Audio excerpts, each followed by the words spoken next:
nos ensinar hoje, em nome de Jesus. Amém. Último domingo de janeiro, o que significa que, na pior das hipóteses, 1 de 12 já está pago, não volta mais, não tem como resolver, já foi.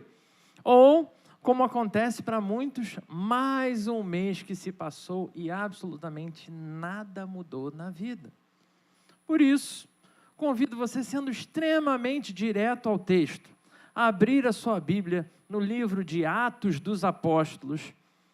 Hoje a gente vai fazer a leitura do capítulo 8, versículo 26 até o 40. Volta um, por gentileza. Isso. Do 26 ao 40.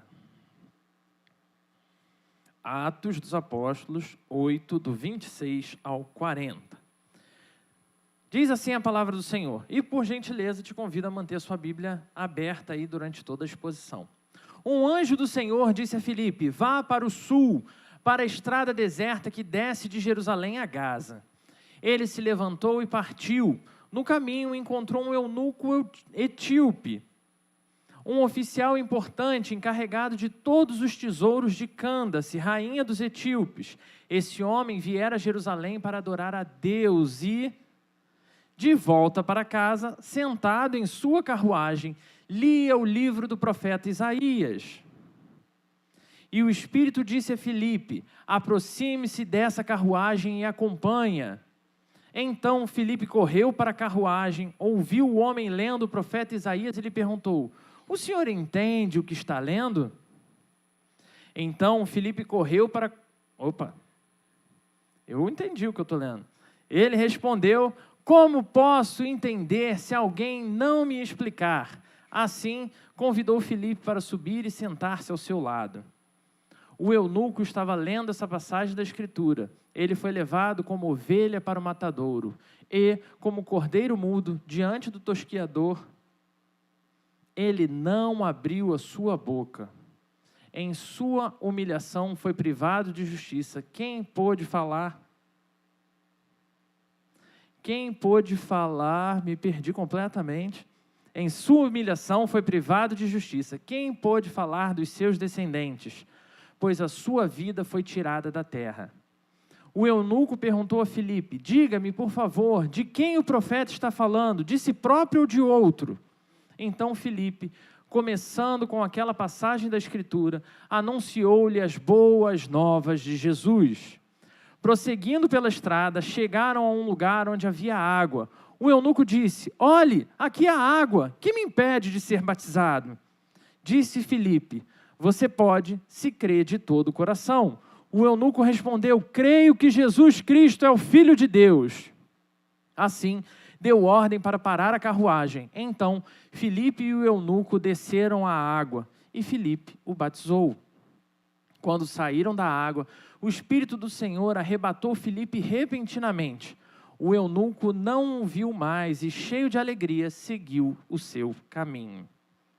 Filipe, porém, apareceu em Azoto e, indo para Cesareia, pregava o evangelho em todas as cidades pelas quais passava.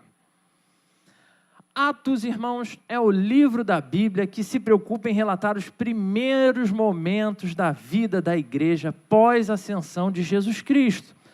A igreja havia passado por uma ressignificação da sua fé, porque até então vivia com Jesus ali, ensinando no tete-a-tete. Aí Jesus morre, muitos se abalam com aquilo, se desesperam, então Jesus reaparece e mostra que ele está ali para cumprir tudo que ele prometeu. Só que chega um momento que Jesus sobe aos céus, e agora era por conta dos discípulos, o desafio era deles. A igreja tinha que mudar a forma de viver. Tinham finalmente entendido a ordenança que foi recebida lá em Mateus 28, lembra da grande comissão? De ir por todo o mundo e pregar o evangelho a toda criatura. Os projetos missionários seguem se expandindo por todos os lados. E até então, de fato, parece que a vida do crente, se você observar essa leitura de Atos, até quase aqui o capítulo 8, parece que a vida do crente é só vitória. Afinal de contas, parece que tudo dá certo para essa igreja do Senhor. É quase a música aí que a gente deve cantar em breve, mas deixar para lá. Você vai ouvir, quando chegar você vai lembrar dela. E aí, então, quando tudo parece que é fácil para a igreja só vence, a igreja só avança, a gente chega no capítulo 8. Esse capítulo 8, ele surge em sequência à trágica morte de Estevão, o primeiro mártir cristão. O capítulo 7 é um capítulo de muito sofrimento. Claro, capítulo de glória, o nosso irmão vê o Senhor da glória, mas um capítulo de muito sofrimento. E é ali que a gente percebe o início de um movimento de perseguição à igreja do Senhor. Nos lembrando as palavras de Jesus que já tinha avisado que isso estava por vir. Mas por incrível que pareça, perseguição e morte não paralisaram a igreja do Senhor. Então, seguidamente, Lucas, que é o escritor do livro de Atos, volta a expor os movimentos missionários, o como, apesar da perseguição, apesar de morte, apesar da opressão, homens e mulheres seguem fazendo o que tem que ser feito, seguem obedecendo ao Senhor. E dessa vez, nessa parte, capítulo 9, no capítulo 8 e o capítulo 9, a gente vê insinuações do ministério de Filipe, do grande avivamento que houve lá em Samaria, através da vida dele. Filipe foi levado ao deserto para ministrar a uma pessoa que busca a verdade, quer entender o que está se passando, como realmente ser salvo. E parece estranho, irmãos, que Deus o tivesse no meio de um momento épico da sua vida, que começa a perseguição, Filipe chega numa outra cidade, começa a pregar, todo mundo começa a se converter, todo mundo falando, uau, queremos Jesus Cristo. E Filipe é o grande homem que está à frente disso tudo. E aí Deus pega e tira Filipe de lá. Parece que ele está meio que sendo punido, né? Vai sentar no banco agora, Filipe, descansa um pouquinho. Só que não é isso que está acontecendo. Aquele curto período de isolamento no deserto até encontrar o eunuco, e esses momentos que ele passa ao lado do eunuco, uma única pessoa que está sendo alvo da sua pregação, faz parte do que Deus está trabalhando também na vida de Filipe. Como esses homens cheios do Espírito Santo estavam cheios de vigor celestial, era possível vê-los entrando nas cidades e pregando, não importava quem estivesse lá e como estivesse. Mas como é interessante vermos esse mesmo vigor quando é no tete-a-tete, 1 a 1. Toda a aparência sugeria que esse homem de Deus, que estava ali na cidade, era necessário para Samaria, afinal de contas agora tem muitos crentes. Mas é aí que vem a voz de Deus e fala com Filipe. E direciona Filipe para uma outra situação completamente diferente. Aquilo que Deus tinha programado era muito mais importante do que o Filipe podia imaginar. E ele, enquanto servo de Deus, é sensível a esse redirecionamento divino, ao ponto dele ir parar no meio do deserto. Como assim? É aquela típica mensagem, né? Do luxo ao lixo, do glamour, do centro de produção de novos missionários, num frutífero ministério de Filipe em Samaria para os solitários momentos de caminhada no deserto, sem comida e quase sem água. Mas como estivemos falando em diversos momentos ao longo desse mês, Deus seguia entrelaçando histórias de pessoas completamente diferentes, por lugares completamente inesperados. Ao mesmo tempo que Filipe vivia esse redirecionamento ministerial, um outro personagem também vivia um similar redirecionamento de vida. Quem? O eunuco. Em Mateus, capítulo 19, versículo 12, vemos uma descrição feita pelo próprio Jesus, falando sobre casamento ao longo desse capítulo 19, e ele então explica, falando de casamento, ele então explica quem são esses eunucos. Se você nunca ouviu a respeito, te convido a acompanhar a leitura. Mateus 19, versículo 12, diz assim: alguns são eunucos porque nasceram assim, outros foram feitos assim pelos homens, outros ainda se fizeram eunucos por causa do reino dos céus.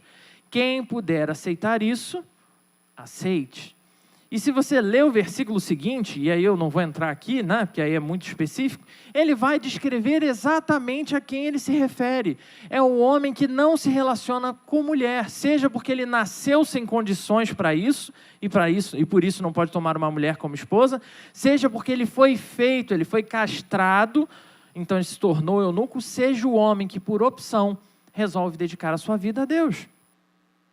Metaforicamente falando, ser eunuco significava abrir mão do casamento, seja qual fosse o motivo. Esse eunuco etíope é o ministro do tesouro de uma grande nação, de uma grande região política e militar da época, que era a região, o reino da Etiópia. Esse eunuco já tinha ouvido falar do Deus de Israel, tanto que ele não vai buscando aleatoriamente salvação, ele vai em Jerusalém para saber daquele Deus. E ele vai até o templo, o lugar de adoração ao Senhor. Mas o que muitas vezes nos passa despercebido nesse texto é que eunucos eram proibidos de ter acesso à adoração pública em Israel. Como a gente pode ver na descrição da lei do Senhor sobre esse acesso, lá em Deuteronômio, capítulo 23, versículo 1, onde é expresso claramente que o eunuco não pode se aproximar do templo. Algo que muito provavelmente o etíope não tinha a menor noção antes de sair de casa. Afinal de contas, imagina o cara viajar isso tudo para chegar, para conhecer o templo, para adorar no templo, sabendo que ele não ia poder entrar. Ele descobriu quando ele já estava lá, que ele não poderia nem se aproximar. Mas Deus, em sua maravilhosa graça, prepara algo especial para esse homem que tinha se desprendido, tinha buscado a Ele. E ele recebe, compra, consegue, conquista. A gente não tem relatado como chega até ele o livro, o rolo do profeta Isaías. E é claro que a gente pode pular parte da informação preciosa obtida pelo eunuco nessa leitura, porque a gente também não sabe, desde o momento que ele sai de Jerusalém, quanto tempo leva até ele encontrar Filipe. O que a gente sabe é que ele vai, voltando a viagem, fissurado, lendo aquele livro, tentando entender tudo que tem ali. E o profeta Isaías é exatamente aquele que anuncia salvação para todos os povos. Dentre todos os profetas, ele traz uma mensagem super especial, registrada no capítulo 56, versículos 1 ao versículo 7. Isso de Isaías, que diz assim, olha só que coincidência o livro que chegou até esse eunuco. Assim diz o Senhor, mantenham a justiça e pratiquem o que é direito, pois a minha salvação está perto, e logo será revelada a minha retidão. Feliz aquele que age assim, o homem que nisso permanece firme, observando o sábado para não profaná-lo e vigiando sua mão, para não cometer mal nenhum. Que nenhum estrangeiro que se dispõe a unir-se ao Senhor venha dizer, é certo que o Senhor me excluirá do seu povo. E que nenhum eunuco se queixe, não passo de uma árvore seca. Pois assim diz o Senhor, aos eunucos que me guardarem os meus sábados, que escolherem o que me agrada e se apegarem à minha aliança, a eles darei, dentro do meu templo e dos meus muros, um memorial e um nome melhor do que os filhos e filhas, um nome eterno que não será eliminado. E os estrangeiros que se unirem ao Senhor para servi-lo, para amarem o nome do Senhor e para prestar-lhe culto, todos os que guardarem o sábado sem profaná-lo e que se apegarem à minha aliança, esses eu trarei ao meu santo monte e lhes darei alegria em minha casa de oração. A esperança para todos os homens de todas as nações veio de Israel. A esperança para homens quebrados, seja pela própria natureza, seja porque eles foram impedidos por serem castrados, seja porque eles se dedicaram. Todos têm de novo acesso ao Deus de Israel, através da salvação, através de Jesus Cristo. Eu consigo imaginar o eunuco lendo tudo isso e viajando de volta para casa ali nessas palavras proféticas, e o quanto isso ficava confuso na cabeça dele, porque como pode o profeta estar dizendo que até o eunuco vai poder entrar no templo, e ele chega no templo e ele não pode entrar? Como é que isso se aplica à vida dele? Afinal de contas, ele está viajando, está buscando a salvação, e ele recebe um livro, o livro fala de salvação, e a salvação não está palpável para ele. Ele segue fazendo o que está acessível, que é lendo a palavra. Ele segue a viagem lendo a palavra e confiando que ele vai ter essa resposta.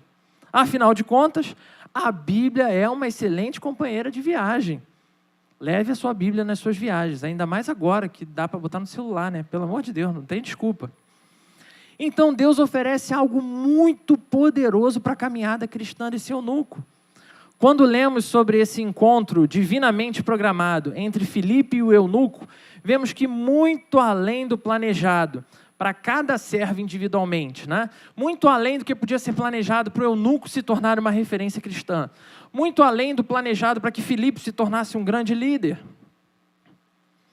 nós vemos planos que de fato são ação de Deus na vida dessas pessoas, levando ambos a muito mais além do que os seus corações poderiam sonhar. Planos que nos auxiliam a reconstruir sonhos e propósitos de vida.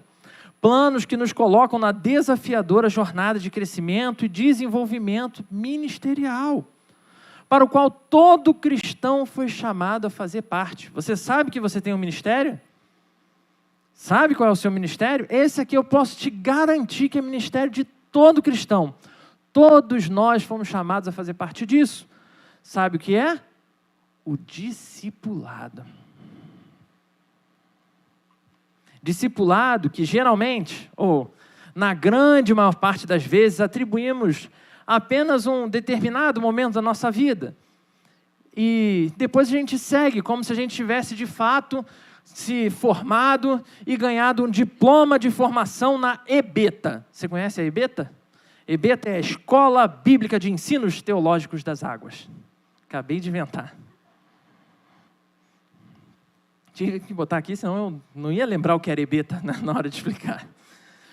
Agora, podemos afirmar que esses redirecionamentos que acontecem na vida de ambos os prepara para que ambos estejam realmente cientes do que está por vir e que eles sejam capazes de seguir em frente, apesar do que está por vir. Filipe seguirá com o seu ministério renovado no Senhor. Esse eunuco, ele vai ter atribuído a si a fundação de todo o cristianismo na Etiópia. Irmãos, vocês têm noção do que é quando chegam as primeiras frentes missionárias na região, descobrirem que já existem templos dedicados a Jesus Cristo, Senhor da Glória? Porque esse homem voltou diferente desse encontro. Mas é ciente do poder de Deus, através desse encontro, de dois servos de Deus, que a igreja reproduz ao longo dos séculos o mesmo mecanismo de ensino praticado pelo nosso Senhor Jesus Cristo, chamado discipulado. Com isso em mente, te convido a aplicar esse texto à sua vida com o tema: o poder do discipulado. Tomou nota aí? O poder do discipulado. Passamos esse mês inteiro falando de reconstrução. Muito bem, igreja. Vai ganhar até um outro café da manhã. Falamos de reconstrução. Que coisa maravilhosa. Olha aí. Olhamos para diversos textos bíblicos, buscando entender como poderíamos reconstruir relacionamentos, sonhos, como que a gente seria capaz de ajudar pessoas que nos fizeram mal, como construir coisas, sonhos, vida ao lado de pessoas que são terríveis, como reconstruir a nossa fé. Hoje, à luz desse relato bíblico específico, olharemos para o papel do discipulado na vida do cristão. Discipulado que serve para nos ensinar a aplicar a Bíblia à nossa vida. Discipulado que nos leva à prática cristã. Discipulado que esclarece para nós a importância de doutrina, algo que as pessoas hoje inserem nos seus próprios corações e mentes as mais absurdas doutrinas e depois têm coragem de dizer: eu não acredito em doutrina. Porém, discipulado é ainda muito mais do que um momento de ensino formal. É muito mais do que alguns encontros. E é assim que a gente pode olhar, então, para o nosso primeiro ponto de aplicação de hoje. Preparado para anotar? Discipulado é um compartilhar de vida. Discipulado é um compartilhar de vida. Uma leitura corrida desse texto pode nos dar a falsa impressão que esse contato entre Filipe e o eunuco foi algo muito rápido. Afinal de contas, encontrou ali no deserto, trocou uma ideia, cada um seguiu o seu caminho. Ao contrário disso, esse relato segue a mesma proposta do que vimos na semana passada, no domingo à noite, quando a gente falou do caminho de Emaús. Você lembra disso? Então, naquele texto do caminho de Emaús, nós vemos 3 homens viajando por todo um percurso juntos. A distância que eles viajam é uma distância entre 2 cidades próximas. O que eu chamaria de um discipulado express, né? Uma espécie ali de revisão do discipulado, que é o que vai cair na prova da vida.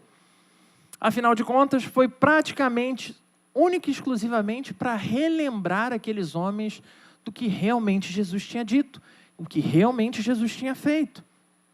Lembrar que eles tinham visto, ouvido e crido quando Jesus Cristo caminhava com eles. Nesse texto de hoje, temos um trajeto extremamente maior. Era muito longe, de muitos dias.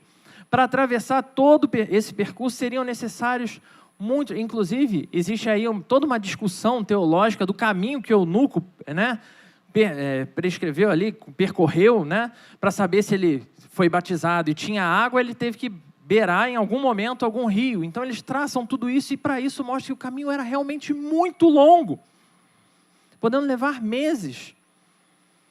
Eles tiveram tempo suficiente de ler e estudar o texto de Isaías aplicando a pessoa de Jesus Cristo. Todo o ensino da salvação que aquele eunuco buscava, ele queria respostas e ele encontrou. E Deus preparou e separou esse tempo de viagem para que ele e Filipe juntos pudessem esclarecer tudo isso. Filipe teve a oportunidade de repetir o que ele tinha aprendido ouvindo da boca do próprio Cristo, expor a Bíblia, aplicando a realidade e a necessidade daquele eunuco. Esse encontro não poderia jamais ser comparado a uma experiência de uma pregação, irmãos. Embora eu saiba sim o que há e como Deus age, que existe poder na pregação da palavra, na exposição da santa palavra, quando a gente prega. Mas o que estamos falando aqui é do tipo de troca e aplicação tão pessoal que apenas quem já passou pela experiência do discipulado entende. É uma troca ali, de vários e vários dias, que você compartilha a palavra, fala como você se sente, fala como está, fala como foi a semana, você fala de tanta coisa, tudo olhando para a Bíblia e buscando respostas na Bíblia. Olhar para dúvidas e receios do coração, confrontando cada uma dessas dúvidas e receios com a palavra. Ter a oportunidade de identificar idolatrias do coração e destruir cada uma delas, com o apoio de quem? De outros servos e servas de Jesus, e igualmente comprometidos com o verdadeiro Senhor da vida deles. Muitas vezes, pessoas me perguntam por que o tempo do discipulado... Cadê? Deixa eu ver se o Emerson está aí. Emerson está aí? O Emerson, atualmente, é quem está especialista em discipulado, é quem está comigo há mais tempo. E a gente tem zoado bastante ele nos encontros dos jovens por isso, né? Então, as pessoas me perguntam, né? Como é que é possível? Tem gente que faz discipulado e acaba em 3 meses e tem outros que levam 15 anos. Como é que é isso? Né? Por quê? É trava espiritual? É impasse? O irmão não consegue entender? Não é nada disso. São de acordo com as necessidades de cada um. E aí a gente vai não só preocupado em andar com uma apostila, a gente vai preocupado com mostrar o jeito de viver com Jesus Cristo. Então não é uma coisa que se encerra quando acaba a apostila, é uma coisa que precisa ir muito mais além. Tempos diferentes atendem demandas diferentes. Há muitos anos atrás, eu era membro de uma IPB, daquelas clássicas, bem antigas, né? Aquelas com templo bonitão, que parece aquelas naves espaciais, né? Bonitonas. Gótico, desculpa, nave espacial. Com toda uma história naquele local, né? Que tinha feito muita coisa. Mas não se deixe enganar, porque às vezes a gente fala que a igreja é histórica, que tem uma estrutura assim e tal, as pessoas acham que a igreja, então, é fria, é uma igreja vazia. E essa igreja, naquela época, estava bombando. crescendo muito em número de membros. Era uma igreja que vivia lotada, assim, a cada encontro, a cada culto.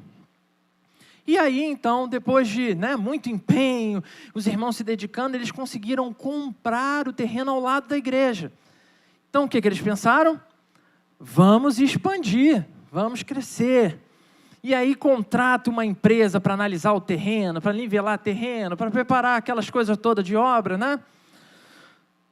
Estudos feitos, chega o momento da execução da obra. A hora do vamos ver, é a hora. Quebrar a parede da igreja. A obra de expansão era bem simples. Você quebraria, você tem uma igreja, né? Basicamente um quadradão num terreno. Você quebraria uma das paredes e construiria, uma extensão. Simples, não tem dificuldade nenhuma. Ao começar a destruir a primeira parte da parede, o que acontece é algo assustador, que assusta toda a região por causa do barulho. Grande parte da igreja cai. Vira escombros, um monte de pedra sobre pedra. E depois de muitas análises e avaliações técnicas, aquela construção ela é totalmente condenada. Você tem que até arrancar o que ficou em pé, você tem que tirar. Ela tem que sair dali. O que era simples e prático se tornou longo e extremamente custoso para aquela igreja. Mas a igreja teve não só o seu tamanho reestruturado, mas ela teve que reestruturar toda a sua fundação. Irmãos, quando a gente fala de discipulado, é disso que a gente está falando. Não dá para você viver com Jesus removendo um quadro da parede e dizendo que agora pertence a Jesus. Tem que mexer em tudo. Às vezes é tanta coisa que tem que ir lá embaixo na fundação. Não tem para onde correr. Discipulado é essa ferramenta que vai cavar dentro da gente. Ferramenta que nos auxilia a não só expandir o que conhecemos de Deus, que conhecemos da sua palavra, mas também reconstruir o que a gente acredita que nós somos, que nós cremos e para o que a gente existe. Filipe foi freado do seu ascendente ministério para dispor desses momentos de discipulado, relembrar o início, compartilhar com alguém o básico lá de trás. Assim como o eunuco foi redirecionado em sua busca por salvação, por dispor desse discipulado, parar, ouvir, aplicar, entender o que aconteceu na vida do outro, pensar como isso pode ser aplicado à sua vida. Pensar o poder nessa ferramenta seria como, um exemplo que me ocorreu foi, como se você tivesse um martelo na sua mão e você tivesse uma tábua de madeira, ok? Tábua de madeira, martelo na mão e você precisa pregar um prego. O que você faz? Ninguém nunca pregou um prego na tábua? A gente pega o martelo e manda ali no prego, não é? É como se você tivesse um martelo, que é o discipulado, mas você preferisse tentar fazer com a sua mão. E aí você fica com a mão batendo no martelo, batendo no prego. O que vai acontecer? Você vai se machucar muito mais, vai se ferir muito mais. E a chance de você realmente conseguir empurrar aquele prego para dentro é mínima. Deus nos deu uma ferramenta. Jesus nos ensinou a usar essa ferramenta. Até quando você vai continuar usando a sua própria mão? O que dá na sua cabeça para crescer na fé? Porque se machucar, meu irmão, você tem um jeito mais simples. Porque levar tanto tempo, você tem um jeito mais rápido. Discipulado é um compartilhar de vidas. Da vida de Jesus e o que Ele fez, que fez toda a diferença na história, mas também da vida de cada um dos envolvidos nesse discipulado. Porque Jesus continua fazendo coisas na minha vida, como Ele continua fazendo coisas na sua. Por isso cremos na ideia do discipulado continuado, porque todos nós somos discípulos de Jesus. Por isso cremos que todos precisamos ser discipulados todos os dias. Por isso você não pode sair daqui essa manhã, em nome de Jesus, sem se permitir buscar alguém para te discipular. Alguém que você confie para abrir o seu coração, para dizer o que você precisa, para você compartilhar a sua caminhada, que às vezes é muito boa, e glória a Deus quando é muito bom, mas às vezes é muito difícil. Lembrando que Se discipulado é um compartilhar de vidas, ele jamais poderá ser um discipulado unidirecional. E é aqui que a gente chega a um ponto importantíssimo ao olhar para o poder do discipulado. O nosso ponto 2. Ponto 2 é: Jesus é o discipulador principal. Ponto 2, Jesus é o discipulador principal. E ele tem que fazer parte de qualquer proposta de discipulado.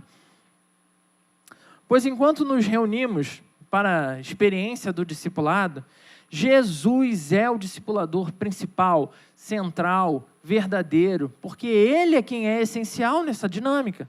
Ele é quem mais importa e sempre será assim, não importa o momento de vida que a gente esteja. Mas isso nos remete à compreensão que, apesar de ser importante buscarmos pessoas mais experimentadas na fé para nos discipular no dia a dia, devemos ter a clara consciência de que essas pessoas ainda são tão falhas como você. Elas são tão falhas como qualquer outra pessoa. O que significa que nesse encontro, onde a gente de fato compartilha a nossa vida, os dois irmãos envolvidos, discípulo e discipulador, são edificados com o que acontece ali. Porque estamos reunidos em nome de Jesus, buscando viver como Jesus viveu. Mas isso só acontece quando Jesus é o discipulador principal. Isso pode significar mais conhecimento. Isso pode significar mais comunhão entre os irmãos. Isso pode significar apoio em momentos de angústia, quando você realmente abre algo que é difícil para você compartilhar.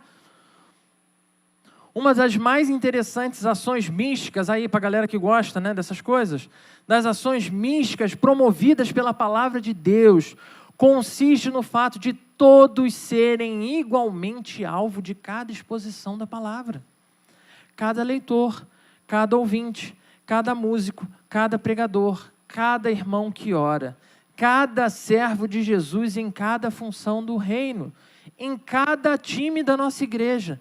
Todos somos chamados a comunicar graça com os nossos dons e com os nossos ministérios. Mas assim como a gente faz num ato de serviço, o Senhor está fazendo advertir no nosso coração a mantermos humildes, mantermos fiéis, perseverarmos, confiarmos nele. De forma que nossos ministérios também são usados pelo nosso Deus para abençoar a vida de cada um de nós. Sempre será uma via de mão dupla no discipulado. Hoje eu recebo a dádiva do Senhor de pregar aqui, de anunciar a palavra para os irmãos, mas a cada palavra de exortação, a cada palavra de redirecionamento, eu sou igualmente alvo, porque eu preciso de todas essas coisas. Cada um de nós é alvo dessa palavra. Quando penso que alguém deveria estar aqui ouvindo, ou quando eu me pego, fulano faltou à igreja logo hoje, o culto foi todinho para ele, eu não posso ignorar que eu sou igualmente alvo dessa palavra. Eu preciso ouvir, por isso Deus me trouxe aqui. Em cada encontro, em cada discipulado. Todos são alvo de crescimento, pois Jesus é o discipulador principal. Então, se a gente para olhar para o poder do discipulado, já descobrimos que, 1, discipulado é um compartilhar de vidas. 2, Jesus Cristo é o discipulador principal. Chegamos assim ao nosso ponto final, o ponto 3. Preparado? Aproveite a chance de recomeçar. Ponto 3, aproveite a chance de recomeçar. Você se lembra da história da expansão da igreja que eu contei? Que era só uma paredinha, só mais uns murinhos ali, fechou? Então, a coisa fica ainda pior, irmãos. Bem pior. As obras começaram numa segunda-feira. A igreja tombou destruída na terça-feira. Na sexta-feira daquela mesma semana, saiu o laudo condenando grande parte da ferragem usada naquela construção, pois ela era muito antiga. A igreja não deveria estar de pé. Não fazia sentido. Parte da estrutura que ficou de pé esfarelava como se fosse areia. Mas ela estava de pé, até domingo. Não fazia sentido nenhum. E é lindo a gente pegar e olhar para isso e falar, caramba, olha o trabalho que Deus estava fazendo. Imagina a quantidade de anjos que estava ali, né? Segurando para aquilo poder ficar de pé. E se eu te disser que tem ainda mais? Essa aqui é a parte... A igreja, você lembra que ela é muito antiga, é referência na região, ela era a maior igreja da região, ela era a mãe de todas as igrejas próximas. No sábado, ou seja, a igreja caiu na terça, né? Começou a obra segunda. No sábado, antes da obra, nós comemoramos lá o Dia Nacional do Adolescente Presbiteriano. E a igreja tinha ficado completamente lotada por todos os lados. Tinha galeria lá, tá? E adolescente adora uma galeria, né? Igreja com galeria. E eu me lembro de alguma das músicas que a gente tocou naquele dia. Uma delas dizia algo bem light. Então você imagina mais de 500 adolescentes, super animados por estarem ali, tipo, só entre adolescentes, cantando e pulando. Quando estou em tua presença, dá vontade de pular.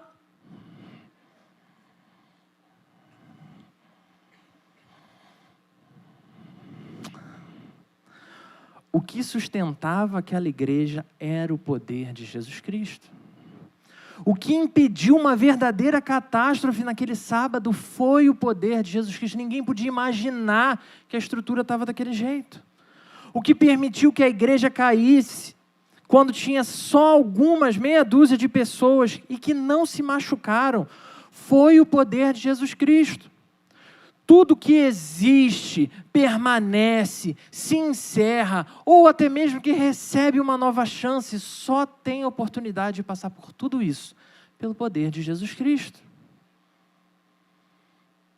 Porque dele, por ele e para ele são todas as coisas. Glória a Deus por Jesus Cristo. E aí você pode estar se perguntando, poxa, que história esquisita, Felipe, porque... Você falou que foi gente lá, eles traçaram o projeto. Uma empresa, ela não só derruba uma paredinha e puxa. Isso aí quem faz é alguém, né, assim, que não está acostumado a fazer obra. Eles tinham feito, sabe aquela análise que você fura, né, sei lá o nome daquilo, é viga, coluna, sei lá o que é. Viu que é a minha área, né? Ele fura aquele negócio, aí analisou e tal. Eles analisaram. Quando derrubou tudo, só ficou uma em pé. Qual que eles tinham avaliado? Deus tinha algo para ensinar para essa igreja toda, para esse povo todo. A única que eles furaram, aí tiraram lá, não sei o que tem que fazer um monte de teste, né? Fizeram o teste lá, foi a única parte que realmente, até o final, quando foi derrubando, foi a mais difícil de derrubar. Aquela ali, foi uma luta para cair.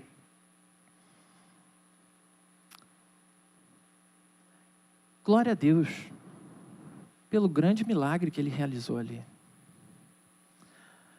Mas ainda tem mais. E esse é o principal, meu irmão. E o principal é, nós somos essa igreja. Você é essa igreja. Eu sou essa igreja. Nós somos essa pessoa que com toda a nossa caminhada, com toda a nossa vida cristã, com toda a nossa história, com toda a nossa tradição, passamos a acreditar em um determinado momento que vai ser só seguir para frente. Que a vida está dando certo, então está tudo certo. Que é só seguir crescendo. Que se eu identifiquei alguma coisa ali que pode melhorar, eu só vou tirar um pedacinho e está tudo legal.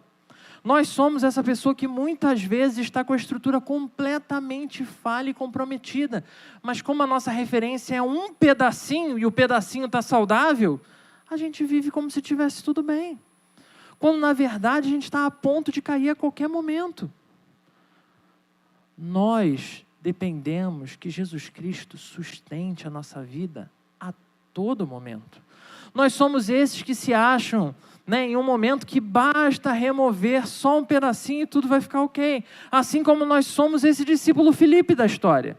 E podemos desenvolver um ministério incrível, porque, como eu falei, a igreja estava bombando, servindo, contemplando o agir de Deus, o agir do Senhor através das suas vidas.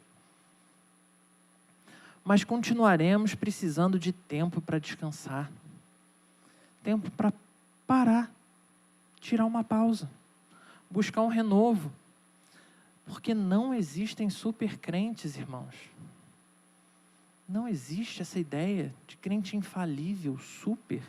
E é por isso que glória ao nome do Senhor, domingo que vem, pastor Jackson está de volta. Renovado e cheio de energia.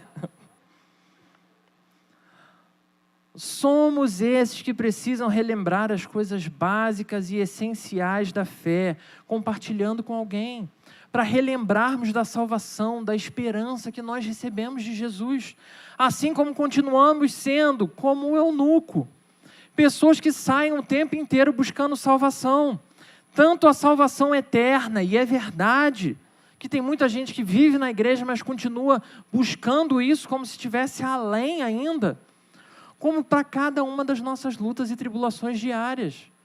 Vai dizer que não bate um desespero quando vai chegando o dia 10? Não sei, de repente você jogou as contas para 25, né? Aí não paga no dia 10. Mas que a gente passa aperto, a instabilidade. Eu falava com o Christian ainda há pouco aqui, né? Sobre esse anúncio de crise de 2023. Se você acompanha a internet, toda hora você vê uma grande empresa demitindo um monte de gente. Sabe? Notícias cada vez mais difíceis e que vai assustando, que pode não ter chegado em você, mas eu duvido que se você acompanhou, você não ficou preocupado. A gente fica nisso, procurando o que vai acontecer. E se der tudo errado? E se eu perder meu emprego? E se eu não tiver de onde tirar dinheiro para pagar minhas contas? E precisamos continuamente de ajuda, irmãos, para nos redirecionar, para nos direcionar verdadeiramente a uma vida prática, coerente com as Escrituras, com o que as Escrituras nos ensinam, uma vida de confiança real em Jesus Cristo. Tudo isso porque nós somos essa igreja completamente dependente de Jesus. Uma igreja que busca, através dos relacionamentos, glorificar a Cristo e que vê o discipulado como uma ferramenta poderosa para isso.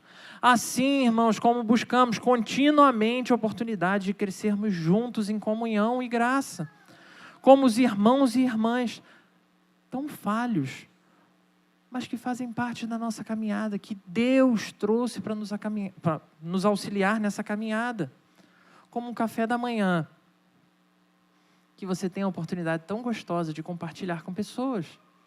Você pode fazer um bolo muito gostoso, mas como eu falava também com o Marcelo ainda ali fora, aí você vai comer um bolo muito gostoso, aí você fala, aqui, parei. Aí você continua andando em volta da mesa, e aí chega um irmão e fala, caraca, tu comeu aquele ali? Nossa, tá muito bom. Aí você experimenta o outro. Glória a Deus por oportunidades assim, de conhecermos melhor as pessoas, de passar tempo com elas, de celebrar o que Jesus tem abençoado na minha casa. Se eu faço um bom bolo disso, compartilhar com os irmãos. Se eu tinha uma boa fruta e a melancia estava espetacular, né? Eu espero encontrá-la quando eu sair daqui, se Deus me permitir. Deus nos abençoa de tantas formas. Desfrutar de toda essa comunhão, desfrutar de todas as oportunidades que o Senhor nos dá, é um grande privilégio, irmãos. Então, essa igreja do Senhor que desfruta de todas essas coisas, descobre sim que em Jesus Cristo, assim como é possível encontrar todas essas respostas para a vida, assim como é possível em Jesus eu descobrir que eu pareço que estou bem, mas ainda preciso de mais dele, preciso que ele me mantenha de pé. Nós descobrimos que discipulado é um compartilhar de vidas. Então, quando a gente tem essa oportunidade, compartilhe. Ontem, nós compartilhamos aqui uma infeliz derrota do Flamengo. Jogaço, fica a dica. Se você gosta de um bom jogo, vale a pena assistir. Mas foi muito divertido assistir com os irmãos. Tirando a parte final, né, da zoeira que a gente que perde sofre. Mas é incrível desfrutar de comunhão, que é o que fica. Quem é Flamengo na fila do pão, meu irmão? 2, Jesus Cristo é o discipulador principal. Ele é a essência de todas as coisas. E 3, aproveite a chance de recomeçar, porque o Senhor tem te dado a cada amanhecer uma nova chance de buscá-lo, uma nova chance de desfrutar de comunhão, uma nova chance de caminhar com Ele, uma nova chance de recomeçar em qualquer caminho que seja. muito mais do que alimentar você com um incrível café da manhã, muito mais do que desfrutar de amizade e comunhão de divertidos irmãos ao assistir o jogo. Jesus Cristo, o Senhor da glória, hoje chama você, meu irmão, minha irmã, a se tornar um real discípulo dele, pois ele está disposto a renovar a sua vida. O quanto for preciso tirar, ele vai tirar para construir tudo novo, para que você seja mais parecido com ele. Pois ele renova vidas, irmãos, renova mentes, renova corações. E hoje ele te chama a renovar por completo quem você é. Hoje ele nos lembra que ele fará a obra, mas usará também homens e mulheres para auxiliar nesse processo. Uma obra chamada discipulado, onde encontraremos pessoas para nos tomar pelas mãos, para que juntos a gente possa descobrir o que é de fato viver cada dia da nossa vida mais parecido com Jesus Cristo. Muitas vezes perdendo fama, como aconteceu com Filipe. Outras vezes perdendo paredes, como aconteceu com aquela igreja. E até mesmo perdendo coisas que a gente está acostumado a valorizar tanto na nossa vida. Mas o mais sensacional é que ele garante que cada uma dessas perdas vai valer a pena. Então, não tenha medo. O Senhor que te chama a retomar essa obra, o Senhor que te chama ao desafio do discipulado, é o Senhor que garante que a obra vai ser concluída e que você vai desfrutar dessa presença, dessa vida plena com Ele. Você pode fechar os seus olhos? Vamos falar com Deus. Santo Deus, obrigado, Senhor, porque mesmo quando a gente se perde, mesmo quando a gente se desespera, o Senhor não desiste de nós. Mesmo, Senhor, quando as pessoas olham e veem tudo perfeito, porque o que é avaliado é apenas uma pequena parte da nossa vida que está certa. E todo o resto, Senhor, está podre, está comprometido, está corrompido. Nem assim o Senhor desiste de nós, Senhor. Obrigado por isso. Obrigado, Senhor, porque cada passo, cada momento da nossa vida, nós somos sustentados pelo Senhor. Te pedimos, Senhor, assim como o Senhor trouxe aos nossos corações essa certeza, Pai, que dependemos do Senhor e que o Senhor é infalível, o Senhor também nos traz a oportunidade de recomeçar. Te pedimos, Senhor, que tudo que ouvimos aqui sobre discipulado possa não ser só mais uma coisa na nossa vida e na nossa história, mas que a gente possa olhar para isso como um real compromisso com o Senhor, Pai. Um real compromisso com a sua igreja, um real compromisso com o serviço ao Senhor. Que essa parte da nossa vida e da nossa história seja central, Deus. Não permita, Senhor, que a gente se prenda a outras coisas, que assim como o Senhor já fez em tantos momentos na história da Tua igreja, se for necessário, Pai, o Senhor destrua e comece tudo de novo. Assim, Senhor, como o profeta relata que somos vasos nas Tuas mãos e que o Senhor é capaz de reconstruir detalhadamente, perfeitamente para a Tua glória, nós te pedimos, Senhor, restaura os nossos corações, reedifica, Senhor, as nossas histórias, renova, Senhor, as nossas famílias, restaura, Senhor, relacionamentos que foram partidos, ajuda-nos, Senhor, a olhar para esse momento de reconstrução que o início do ano nos oferece, como uma oportunidade de nos apegarmos ao Senhor e reconstruirmos no Senhor qualquer um dos vínculos que tenha sido destruído.